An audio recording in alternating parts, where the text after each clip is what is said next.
Dengue fever के बारे में और इसका प्रकोप बहुत तेज़ी से फैला हुआ है या ये कहिए कि बीमारी बहुत स्पीड से फैल रही है। जगह-जगह पे पहले इलाहाबाद बहुत ज़्यादा तरीके से इसमें आया चपेट में, अब फिर लखनऊ और फिर अब ये ज़्यादातर गाँव देहात और हर जगह पे डेंगू के केसेज़ अच्छे खासे देखने को मिल रहे हैं। तो इसका बचाव कैसे है या इसमें अगर किसी को हो जाता है तो टेस्ट क्या कराना है, दवा कौन-सी लेनी है या क्या चीज़ें नहीं लेनी है, उसके बारे में हम लोग सारा स्टेप बाय स्टेप डिस्कस करेंगे। तो पहली चीज़ जानते हैं डेंगू है क्या? एक टाइप का ये बुखार है, जैसे आपका नॉर्मल बुखार होता है वो आपका वायरस की वजह से डेंगू फीवर है और मच्छर ने किसी को काटा और जैसे ही उस काटे हुए मच्छर ने किसी और को काटा जिसको डेंगू नहीं था और लक्षण 1-2 दिन 3 दिन के अंदर आपको देखने को मिलने लगते हैं। जैसे इसमें ज़्यादातर जो देखा गया बुखार होगा, ठंड थोड़ी बहुत लगेगी या नहीं लगेगी लेकिन बदन में बहुत ज़्यादा दर्द होगा।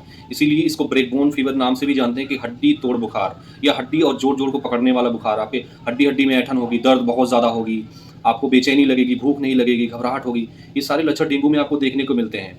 और रही बात इसका बचाव कैसे करना, तो ध्यान रखें आप लोग मच्छरदानी का इस्तेमाल ज़रूर करें, स्पेशली जब जिस एरिया में ज़्यादा फैला हो वहाँ के लोग ज़रूर मच्छरदानी का इस्तेमाल करें। और मच्छरदानी जो है ये चाइना की डिस्कवरी है और बहुत अच्छी डिस्कवरी है ये। देखा जाए जनरली लोग चाइना से नफ़रत करते हैं लेकिन कुछ अच्छे काम भी उन लोगों ने किए हुए हैं और ये एक वरदान है एक हिसाब से देखा जाए तो। तो मच्छरदानी का इस्तेमाल करें, अपने आस-पास पानी का जमाव ना होने दें। बारिश हुई जिसकी वजह से जगह-जगह पे पानी भरा और उसके बाद वो इन्फेक्शन फैलना शुरू हुआ उस एरिया में जहाँ पे पानी ज़्यादा भरा हुआ था। तो कोशिश करें आप अपने एरिया में पानी ना भरे होने दें, नालियों को बंद रखें, मच्छरदानी का इस्तेमाल करें, ये इसका बचाव है। और अगर किसी को मान लीजिए डेंगू फीवर हो जाता तो क्या करें? लोग देखा गया कि स्टेरॉइड का इसमें कुछ इस्तेमाल कर रहे हैं, जो झोला छाप हैं या अदर डॉक्टर्स हैं, वो हेवी एंटीबायोटिक्स का यूज़ कर रहे हैं, कुछ नहीं इस्तेमाल करना है आपको। डेंगू का जब फीवर होता है, उसमें कोई स्टेरॉइड नहीं यूज़ करना, हेवी एंटीबायोटिक नहीं यूज़ करना, क्योंकि उसमें जब आप यूज़ करेंगे ना, तो आप देखते हैं कि उसमें डब्ल्यूबीसीज़ आपका प्लेटलेट काउंट हर एक चीज़ देखेंगे डेंगू फीवर में डाउन होता है और जब भी आप हेवी एंटीबायोटिक का स्टेरॉइड का इस्तेमाल करते हैं तो वो ऑलरेडी आपके प्लेटलेट और आपके डब्ल्यूबीसीज़ को वो ऑलरेडी डाउन करते हैं। तो होगा ये कि आपका जो सिस्टम सारा वैसे ही डाउन हो रहा था, आप दवा देके और डाउन कर देंगे। साथ में आपने हेवी एंटीबायोटिक और सब कुछ डाला हुआ, तो पेशेंट को ये लगेगा कि बुखार मेरा आराम है या मेरे को आराम मिला, लेकिन एक्चुअल में क्या हो रहा होगा, उसके ब्लड के अंदर सारी चीज़ें डाउन हो रही होंगी।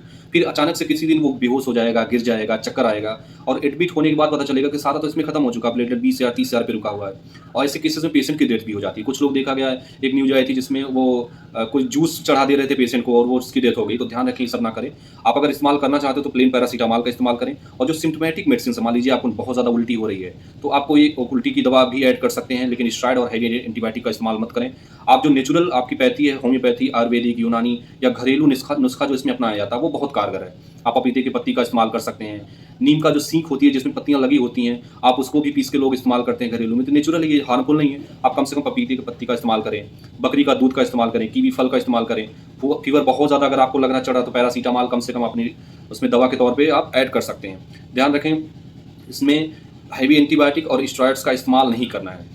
और होम्योपैथी के पॉइंट ऑफ व्यू से देखा जाए, जो आपके डेंगू फीवर के लिए वरदान है, बहुत अच्छी मेडिसिन है।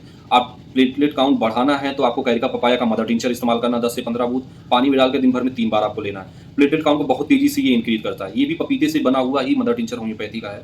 और रही बात मेडिसिन की, तो यूपेटोरियम 200 में आपको इस्तेमाल करना है, जेलसिनियम 30 में।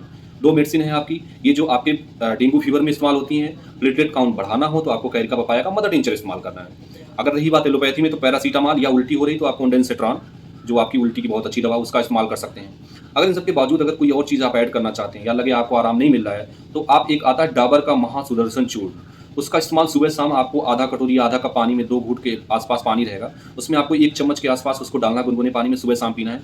अगर आपका किसी भी टाइप का फीवर हो, बुखार हो, डेंगू हो, मलेरिया हो, टाइफाइड, कुछ भी ईटीसी कुछ भी हो, जो आपको कई दिन से नहीं ठीक हो रहा हो, आप अगर इस चूर्ण का इस्तेमाल करते हैं, आयुर्वेदिक है ये डाबर का, आप देखेंगे कैसा भी फीवर हो आपको वो आराम देगा या आपका जड़ से खत्म हो जाएगा। जहाँ हेवी एंटीबायोटिक्स, मदर टिंचर, मतलब कुछ भी हो नहीं इस्तेमाल, मतलब इस्तेमाल कर रहे हो लेकिन वो फ़ायदा नहीं कर रही है, आपका वो महासुदर्शन चूर्ण का इस्तेमाल करना है। तो तीनों में से कुछ भी आप इस्तेमाल कर सकते हैं। मदर टिंचर इस्तेमाल करिए होम्योपैथी का, एलोपैथी में आप सिम्प्टोमेटिक दीजिए पैरासीटामॉल, ओंडेंसेट्रॉन जो देना है आपको। अगर आयुर्वेदिक में आना, महासुदर्शन चूर्ण का इस्तेमाल करिए। तो ओवरऑल ये है, लेकिन heavy antibiotic, steroids, Dexona, methylprednisolone, etcetera, मतलब दुनिया भर की चीज़ें जो डॉक्टर ऐड करते हैं, वो समझिए जानकारी नहीं है या बिल बनाने के लिए जो भी, उसका इस्तेमाल मत करें, वो आपके सिस्टम को और डाउन कर देंगी।